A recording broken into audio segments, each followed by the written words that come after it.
Good evening मेरे प्यारे दोस्तों, सभी लोगों को मेरा नमस्कार। स्वागत करते हैं आप सभी का आपके अपने YouTube channel OD study point में।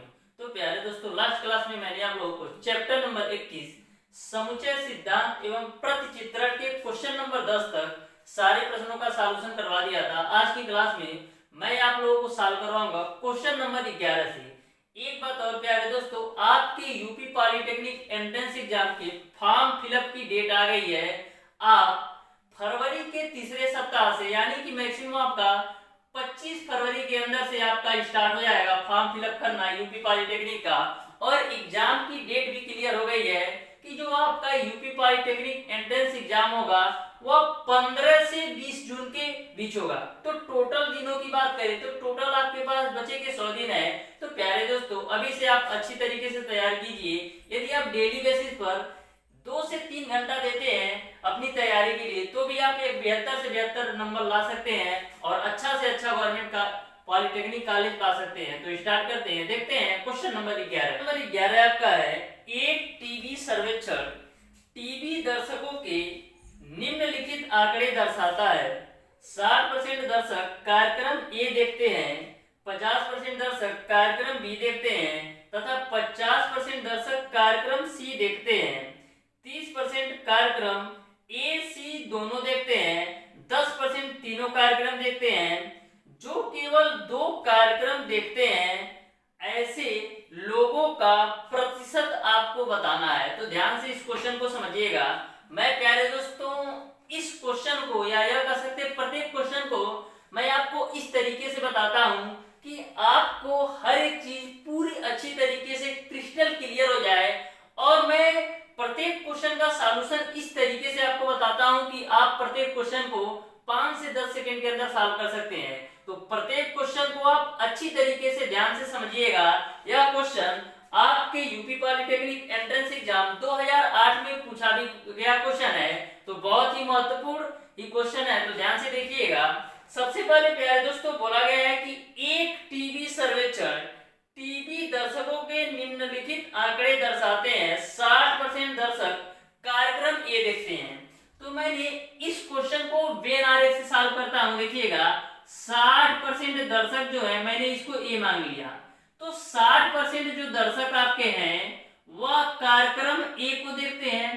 फिर आगे क्वेश्चन में बोला गया है 50% दर्शक कार्यक्रम बी को देखते हैं। 50% दर्शक कार्यक्रम बी को, तो मैंने ये मान लिया यह बी का है इलाका। और 50% दर्शक कार्यक्रम बी को देखते हैं। फिर आगे बोला गया है 50% दर्शक कार्यक्रम सी को देखते हैं। तो इसको मैंने ले लिया सी आपका है। यह 50% दर्शक हैं जो कि कार्यक्रम सी को देखते हैं। फिर आगे बोला गया 30% कार्यक्रम ए तथा सी दोनों देखते हैं। यानी 30% दर्शक ऐसे हैं जो कि कार्यक्रम ए और सी दोनों देखते हैं। तो ए और सी का यही भाग है, तो यहाँ पर आपका आ जाएगा 30%। इतनी सी बात आपको क्लियर है। फिर आगे क्वेश्चन में बोला गया है कि 10% तीनों कार्यक्रम देखते हैं। 10% दर्शक ऐसे हैं जो कि तीनों कार्यक्रम देखते हैं। तो आपको बताना है कि केवल 2 कार्यक्रम कितने परसेंट दर्शक देखते हैं। तो यहाँ पर मैंने ले लिया 10। 10 कहाँ लेना है, जहां पर तीनों आए, यानी कार्यक्रम ए वाले भी आए, कार्यक्रम बी वाले भी आए और कार्यक्रम सी वाले आए। तो मैंने ले लिया 10। तो 10% दर्शक हो गए आपके तीनों कार्यक्रम को देखते हैं। तो ध्यान से इस क्वेश्चन को समझिएगा। प्यारे दोस्तों, आपको बताना है कि केवल और केवल 2 कार्यक्रम देखने वाले दर्शकों की संख्या का प्रतिशत कितना है। तो यहाँ पर देखिएगा, यहाँ पर ए और बी दर्शक के बीच ए वाला वैल्यू आ रहा है। तो मैं मान लेता हूं कि ए और बी इन दोनों कार्यक्रम को यक्ष दर्शक देखते हैं। मैंने मान लिया कि कार्यक्रम ए और कार्यक्रम बी को यक्ष दर्शक देखते हैं। उसी प्रकार से आपको ए सी का तो पता है कि 30% देखते हैं, लेकिन कार्यक्रम बी और सी का आपको पता नहीं है कि कितने परसेंट दर्शक देखते हैं। तो इसको मैंने मान लिया वाई। यहां तक आपको पूरी बात क्लियर है। मैंने क्या किया, कार्यक्रम ए और कार्यक्रम बी को देखने वाले को एक्स माना और कार्यक्रम बी और कार्यक्रम सी को देखने वाले को वाई माना। आपको बताना है केवल और केवल 2 कार्यक्रम देखने वाले दर्शकों का प्रतिशत कितना है। तो यहाँ पर यदि आप x और y का मान निकाल ले तो आपका आंसर आ सकता है। तो सबसे पहले देखिएगा कि केवल और केवल एक कार्यक्रम देखने वाले दर्शकों की संख्या कितनी है। तो यहाँ से 60 तो आपका रहेगा ही। 60 में से जब आप 2 कार्यक्रम और 3 कार्यक्रम देखने वाले दर्शकों को घटाएंगे तो आपको पता चलेगा। तो देखिएगा यहाँ पर 30 है, तो 30% में से 10% ऐसे भी दर्शक हो सकते हैं जो तीनों कार्यक्रम देखते हैं। तो इसमें से 30 में से आप 10 घटा लेंगे तो यानी आ जाएगा आपका 20। यहाँ पर यह माना जाता है कि जो यह 10% दर्शक हैं, या यह कह सकते हैं जो 30% दर्शक हैं, यह भी तो हो सकता है कि 30% में से 10% ऐसे हैं कि जो तीनों देखते हैं। तो मैंने 30 में से 10 को घटा लिया 20। यहाँ तक आपको क्लियर है। तो यहाँ से आपको 20 मिला और यहाँ से आपको 10 मिला। देखिए केवल और केवल आपको कार्यक्रम ए को देखना है। तो ए में क्या आ रहा है, x 10 और 20, तो हो जाएगा माइनस का x प्लस का 10 और प्लस का 20। मैंने क्या किया, 60% में से जो दोनों कार्यक्रम और तीनों कार्यक्रम देखते हैं उसको मैंने घटा दिया। तो ए वाला आ रहा है x की वैल्यू x घटा दिया, 10 आ रहा है 10 घटा दिया, और 20 आ रहा है तो 20 घटा दिया। इतनी सी बात आपको क्लियर है। अब देखिए, अब बात करते हैं कार्यक्रम बी को। कार्यक्रम बी में आपको देखना है कि केवल और केवल बी कार्यक्रम देखने वाले दर्शकों की संख्या कितनी है। तो क्या करेंगे, 50% में से जो दोनों कार्यक्रम देखते हैं उसको घटाएंगे तो भी आपको पता चलेगा कि केवल और केवल बी कार्यक्रम कितने लोग देखते हैं। तो घटा लेते हैं, देखिएगा 50 है। अब देखिए केवल और केवल बी कार्यक्रम आपको लेना है। तो यहां से आपका आएगा माइनस का x, उसके बाद से ये 10 भी आ रहा है, ये y भी आ रहा है, उसके बाद से प्लस का 10 और प्लस का y। ओके, अब देखते हैं केवल और केवल कार्यक्रम सी को देखने वाले दर्शकों की संख्या कितनी है। तो टोटल आपका है 50। अब देखिए कार्यक्रम सी में क्या आ रहा है, 20 आ रहा है और 10 आ रहा है और y आ रहा है। तो इसमें से कर दीजिए घटाना, 20 प्लस 10 प्लस का y। यहां तक आपको पूरी बात क्लियर है। यदि आपने यहां तक समझ लिया तो आपका क्वेश्चन का सॉल्यूशन हो गया। मैंने क्या किया, केवल और केवल कार्यक्रम ए को मैंने लिया, तो 60 में से जो दोनों कार्यक्रम या तीनों कार्यक्रम देखते हैं उसको घटा दिया। केवल और केवल बी कार्यक्रम देखने वाले को निकालने के लिए 50 में से दोनों कार्यक्रम, तीनों कार्यक्रम और ए वाला घटा दिया। तो यहां तक आपको क्लियर है। अब प्यारे दोस्तों, कोई भी चीज अपने आप में 100% होती है तो क्या करते हैं, इन सारी वैल्यू को आपस में जोड़ करके 100 के बराबर कर देते हैं। तो यहां से आपको क्या मिलेगा, यहां से आपको मिलेगा 60 माइनस का x प्लस का 10 प्लस का 20।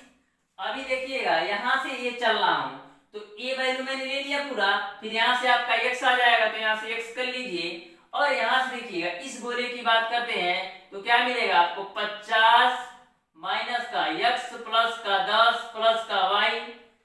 इसका और इसका काम हो गया। अब क्या बच रहा है, 10 यहाँ से और यहाँ से 20, तो यहाँ पर लिख लीजिए प्लस का 10 और प्लस का 20। फिर क्या बच रहा है y, तो y लिख लिया। फिर क्या बच रहा है a वाली वैल्यू, तो इसको लिख लेते हैं 50 माइनस का 20 प्लस का 10 प्लस का y। इन टोटल का योग प्रतिशत में पूछा है कितने परसेंट होता है। कोई भी चीज अपने आप में 100% होता है तो टोटल का योग आपका 100% के बराबर आना चाहिए। अब देखिएगा यहाँ पर माइनस से मल्टीप्लाई कर देते हैं तो 60 माइनस का x हो जाएगा, 20 और 10 जोड़ेंगे तो 30, अब माइनस से जब 30 में गुणा करेंगे तो माइनस का 30 हो जाएगा। उसके बाद से प्लस का x है तो प्लस का x, प्लस का 50 है तो प्लस का 50, यहाँ पर माइनस का x होगा 10 माइनस x और माइनस y कर लेते हैं और माइनस का 10 भी हो जाएगा। उसके बाद से देखिएगा 20 और 10 आपका हो जाएगा प्लस का 30 प्लस का y। अब देखिएगा यहाँ पर 50 है तो 50 ही रहने दीजिए, यहाँ पर 20 और 10 30 यानी माइनस का 30 हो जाएगा और माइनस का y इक्वल टू 100। यहाँ तक पूरी बात क्लियर है। अब देखिएगा प्लस का y से माइनस का y कैंसिल, माइनस का x से प्लस का x कैंसिल। उसके बाद से अब आगे सॉल्व कीजिएगा, अब कुछ कटने वाला है नहीं। तो देखिएगा 60 में से 30 जाएगा तो 30 बचेगा, और 30 में 50 जोड़ेंगे तो 80 होगा, 80 में से 10 घटाएंगे तो 70 बचेगा, 70 में 30 जोड़ेंगे तो कितना होगा, 70 में 30 जोड़ेंगे तो 100 होगा। यहाँ से कितना मिल रहा है, यहाँ से आपको मिल रहा है 20, तो 100 और 20 कितना होगा देखिएगा माइनस का x यहाँ से आपका बच रहा है और यहाँ पर माइनस का y बच रहा है, इक्वल टू आपका हो जाएगा 100। यहाँ से आपका माइनस का x माइनस का y की वैल्यू माइनस का 20 आएगा, तो यहाँ से आपका x प्लस y की वैल्यू कितना आ जाएगा 20। x प्लस y की वैल्यू आपने निकाल लिया 20, तो x प्लस y की वैल्यू आपने निकाल लिया 20। आपको निकालना है केवल और केवल दो कार्यक्रम को देखने वाले। तो दो कार्यक्रम में कौन आ रहा है, दो कार्यक्रम में आपका x आ रहा है, y आ रहा है और आपका 20 आ रहा है।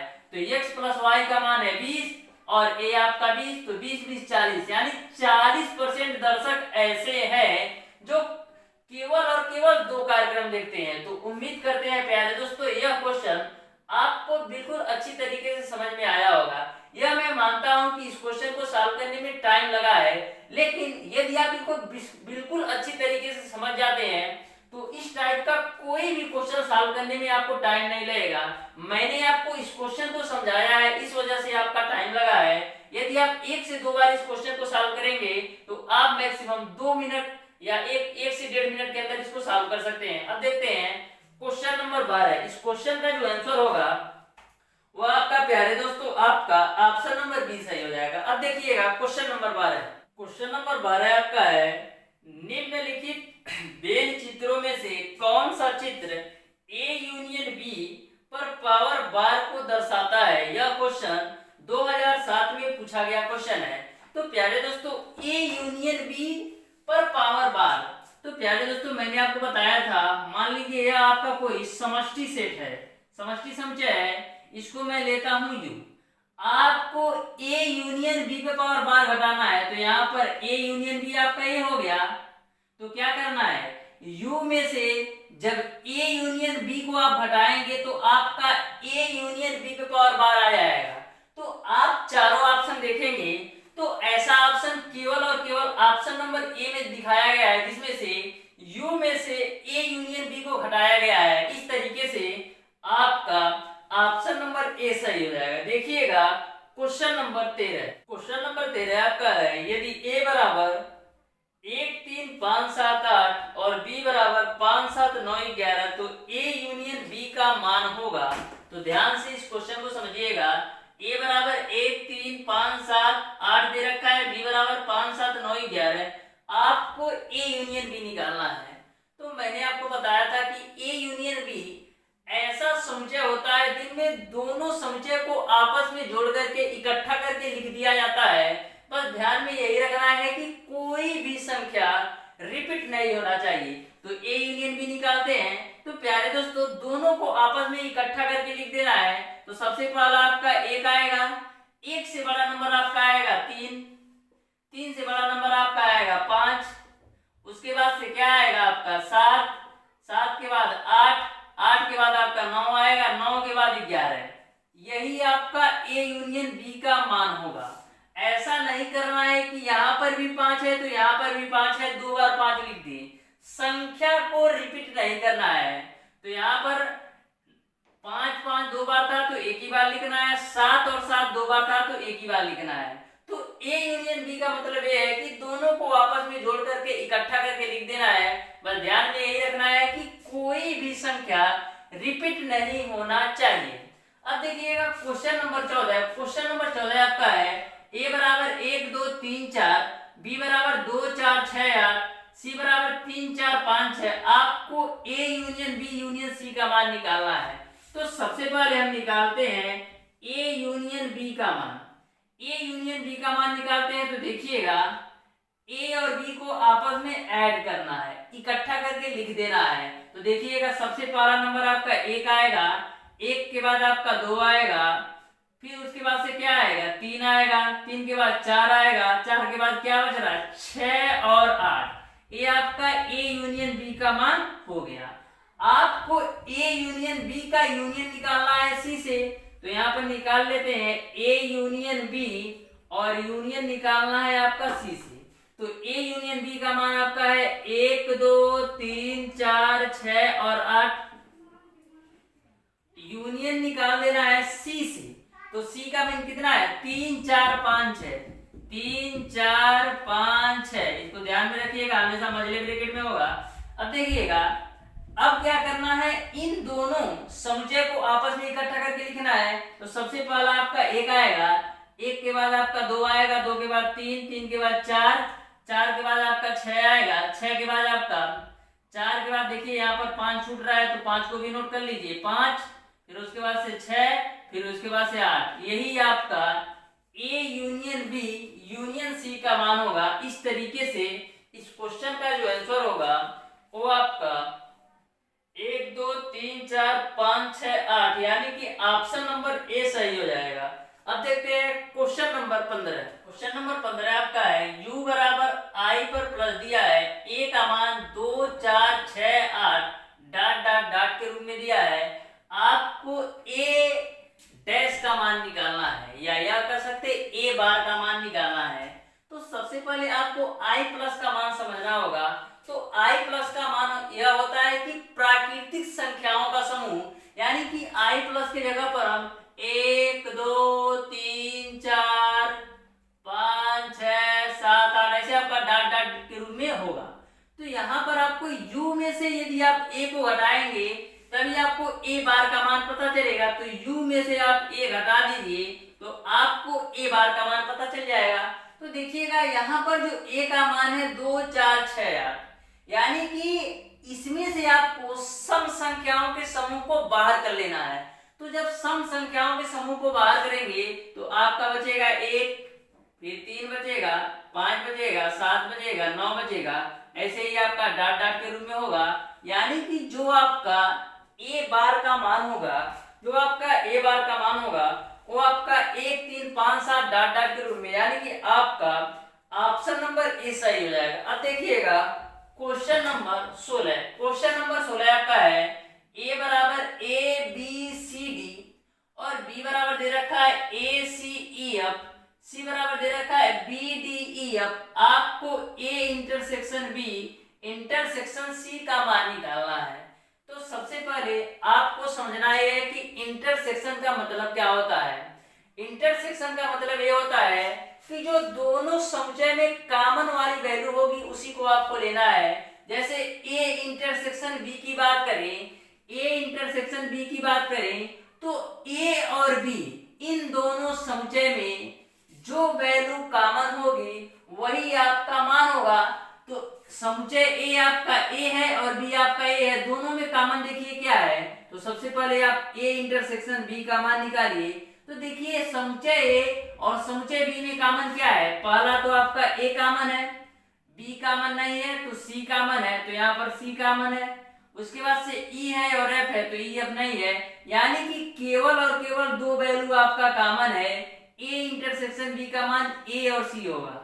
ध्यान में रखिएगा इंटरसेक्शन का मतलब ये है कि जो दोनों समुच्चय में कॉमन हो वही होता है। तो मैंने a और समुच्चय b दोनों में कॉमन वैल्यू देखा तो a और c। अब आपको निकालना है a intersection b intersection c।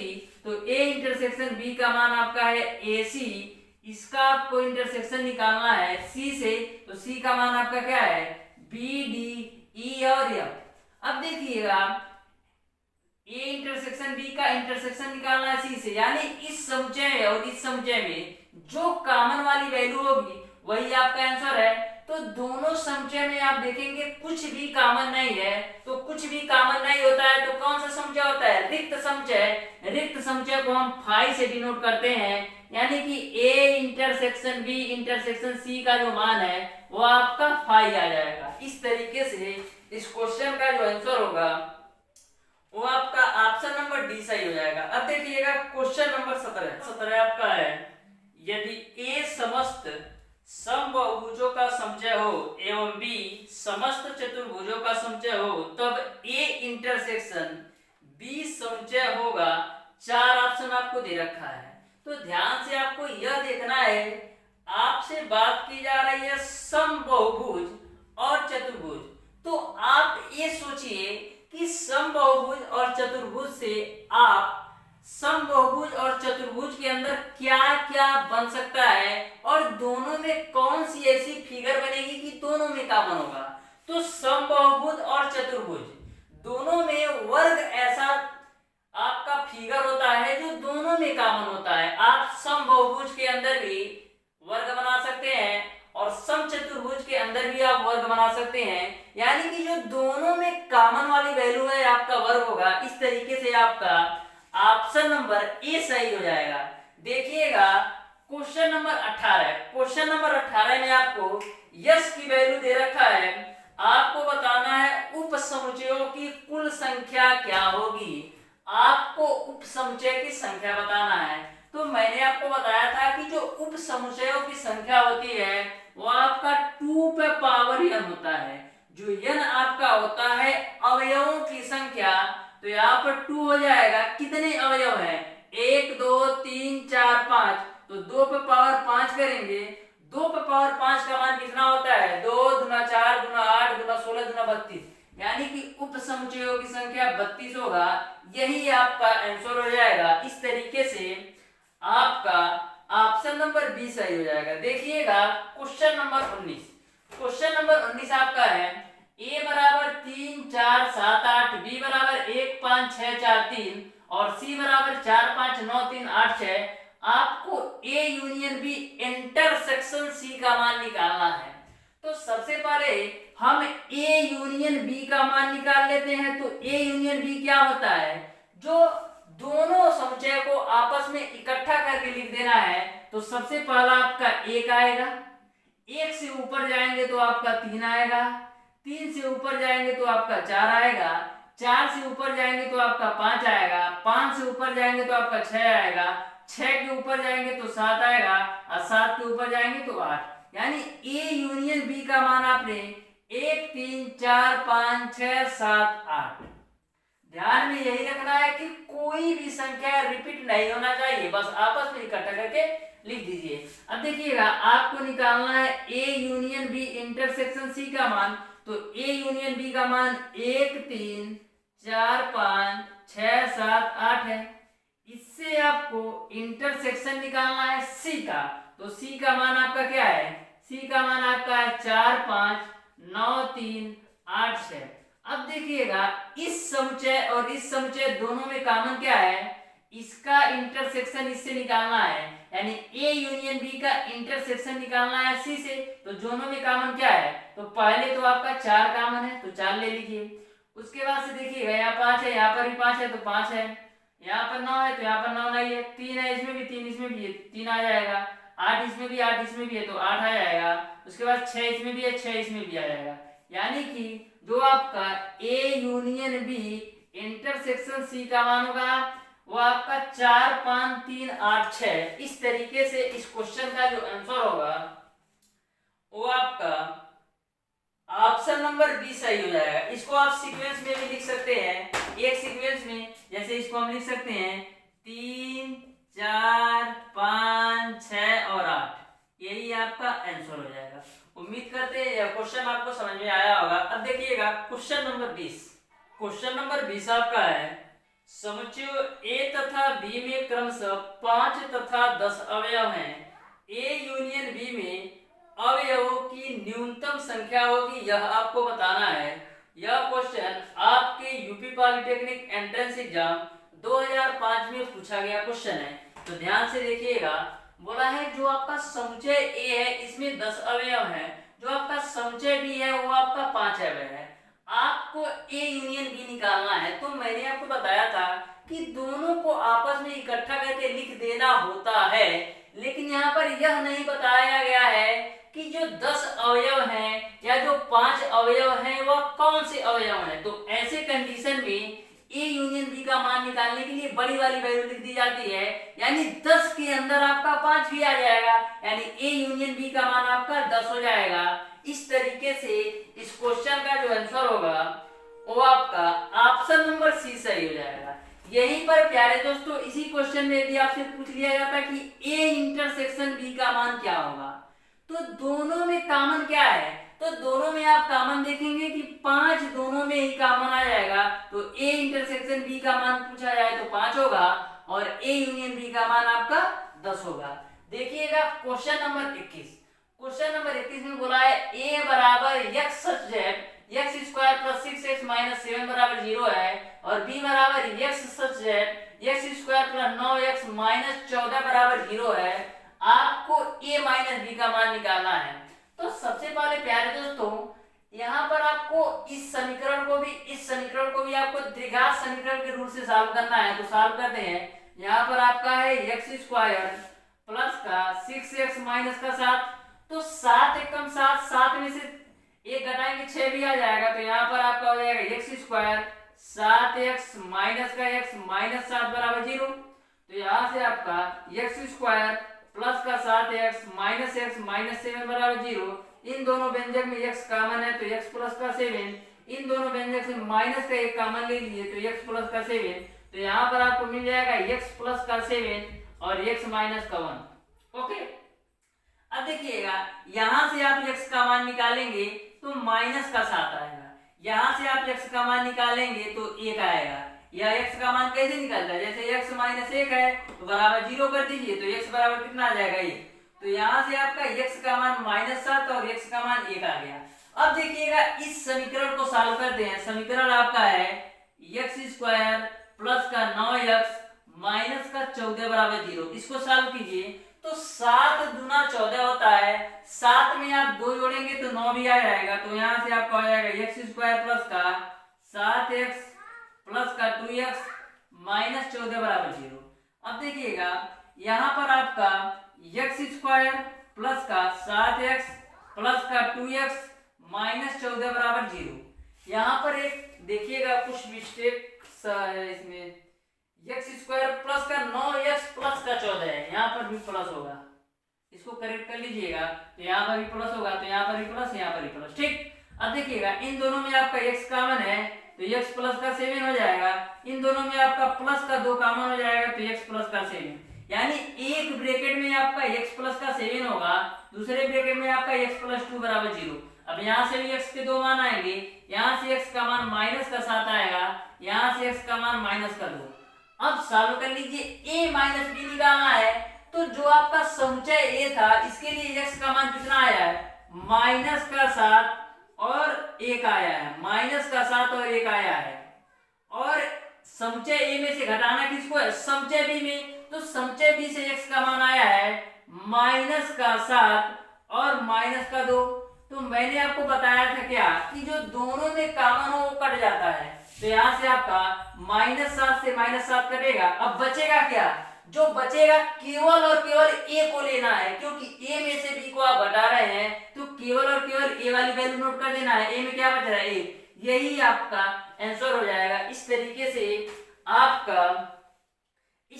से आपका ऑप्शन नंबर बी सही हो जाएगा। तो प्यारे दोस्तों यह क्वेश्चन भी आपने अच्छी तरीके से समझा होगा। यदि आप इसके बेसिक कॉन्सेप्ट देखना चाहते हैं तो आप हमारा इस चैप्टर का जो पहला वीडियो है और दूसरा वीडियो है देख लीजिएगा, तो पहला और दूसरा वीडियो यदि आप देख लेते हैं तो पूरी तरह से क्लियर हो जाएगा। अब देखते हैं क्वेश्चन नंबर 22। क्वेश्चन नंबर 22 आपका है, एक कक्षा के 45 छात्र विज्ञान अथवा गणित अथवा दोनों विषय पढ़ने के लिए चुनते हैं। 10 छात्र दोनों विषय चुनते हैं तथा 20 छात्र गणित चुनते हैं।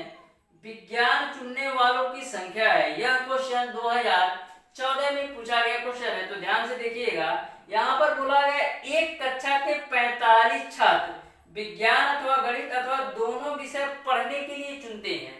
यानी कि जो टोटल छात्र हैं 45 है, तो यहाँ पर विज्ञान और गणित की बात की जा रही है। तो विज्ञान को मैं यस से डिनोट करता हूँ और गणित को मैं यम से डिनोट करता हूँ। तो दोनों का सम्मिलन दिया है, यानी कि जो दोनों के बीच यूनियन दिया है वह आपको दे रखा है 45। फिर आगे क्वेश्चन में बोला गया है कि 10 छात्र दोनों विषय चुनते हैं, यानी कि गणित और विज्ञान दोनों विषय चुनने वाले 10 छात्र हैं, यानी कि यस इंटरसेक्शन यम का मान आपको दे रखा है 10।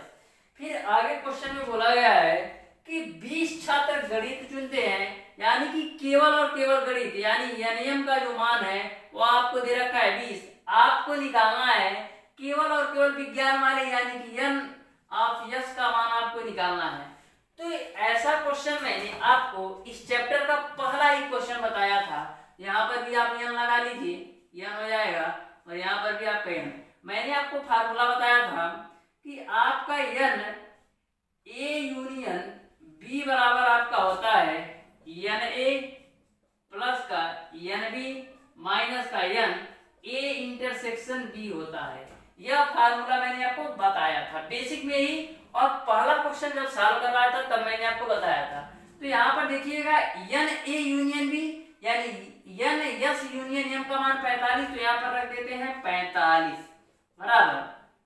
अब देखिएगा n a का मान आपका दे रखा है 20। मान लीजिए जो m वाली वैल्यू है ये आपका a है और s वाली वैल्यू आपका है b है, तो n a का मान आपको दे रखा है 20, यानी आपको n s का मान निकालना है, यानी n b का मान निकालना है।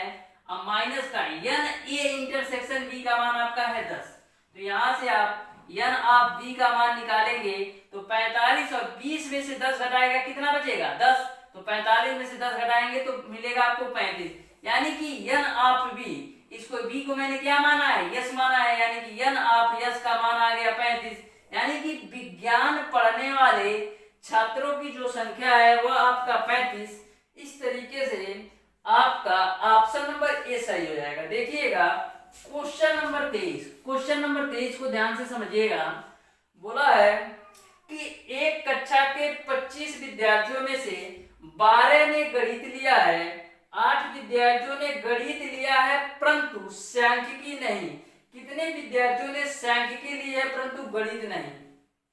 यह क्वेश्चन मात्र आपका 1 से 2 सेकंड का है, बस आपको लैंग्वेज समझना है। तो बोला है कि 25 विद्यार्थियों में से 12 ने गणित लिया, फिर आगे बोल रखा है कि 8 विद्यार्थियों ने गणित लिया परंतु सांख्यिकी नहीं। तो यह भी तो हो सकता है जो आपका 12 विद्यार्थी हैं यह गणित लिया, फिर इसी में बोला है कि 8 विद्यार्थी ऐसे हैं जो गणित लिए हैं और सांख्यिकी नहीं। तो इन 12 में से 8 तो ऐसे भी हो सकते हैं जो केवल और केवल गणित ले रहे होंगे। तो क्या करना, टोटल विद्यार्थी आपका है 25। अब 12 में से आपको मान लेना है कि 8 विद्यार्थी ऐसे हैं जो केवल गणित पढ़ते हैं, तो 12 केवल इसमें से घटेगा, यानी कि आपका 13 विद्यार्थी ऐसे होंगे जो सांख्यिकी पढ़ रहे होंगे। इस तरीके से आपका ऑप्शन नंबर सी सही हो जाएगा। अब देखिएगा क्वेश्चन नंबर 24, क्वेश्चन नंबर 24 आपका है a बराबर 1 3 5 और 8 दे रखा है, b बराबर 2 3 5 6 दे रखा है, c बराबर 1 4 5 7 दे रखा है। आपको a union b intersection c minus a union b union a union c का मान आपको निकालना है। तो सबसे पहले हम निकाल लेते हैं b इंटरसेक्शन c का मान। तो b इंटरसेक्शन c का मान निकालिए, यानी कि समुच्चय b और समुच्चय c में जो कॉमन होगा वही होगा। तो दोनों में आप कॉमन देखिए क्या है, तो समुच्चय b और समुच्चय c में केवल और केवल 5 कॉमन है, तो ये आपका b इंटरसेक्शन c का मान आपका आ गया 5। आपको a का यूनियन निकालना है b इंटरसेक्शन c से, तो a का यूनियन निकाल लीजिए b इंटरसेक्शन c से।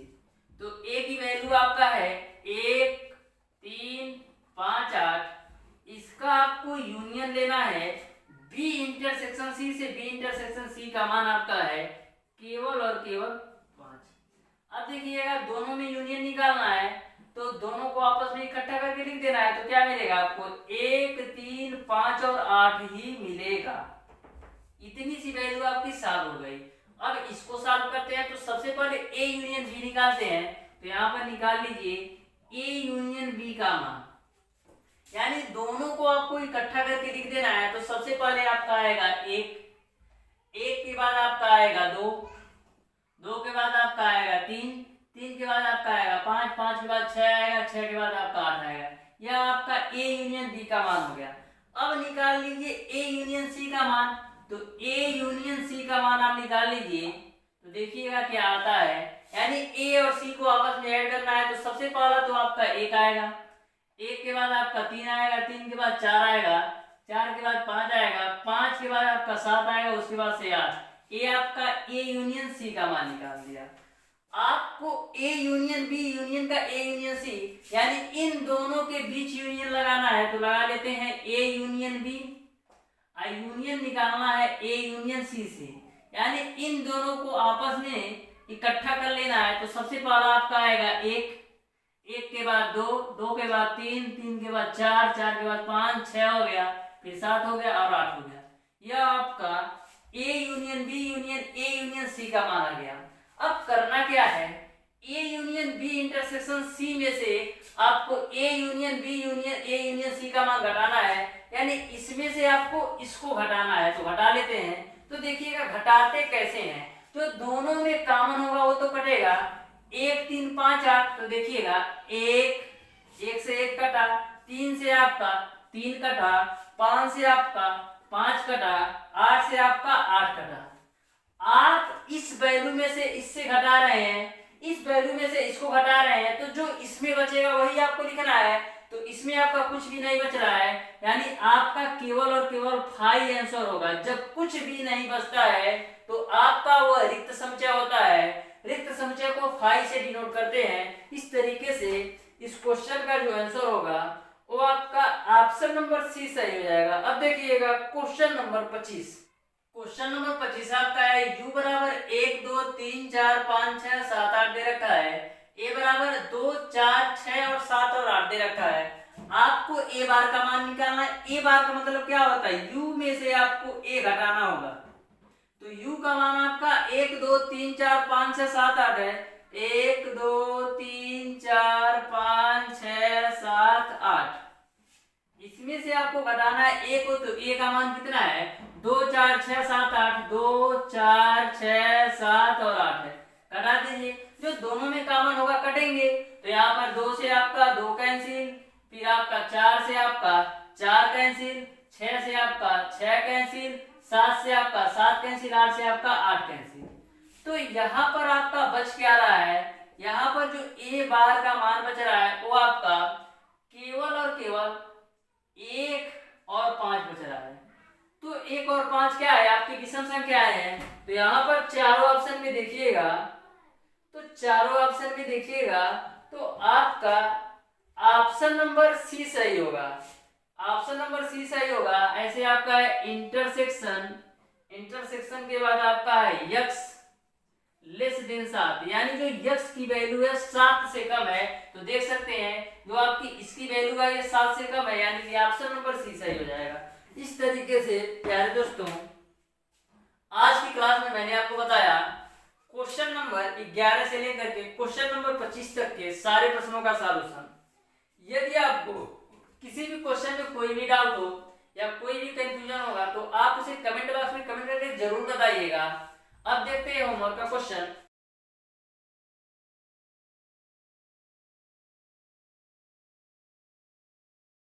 तो प्यारे दोस्तों आज की क्लास को यहीं तक रखते हैं।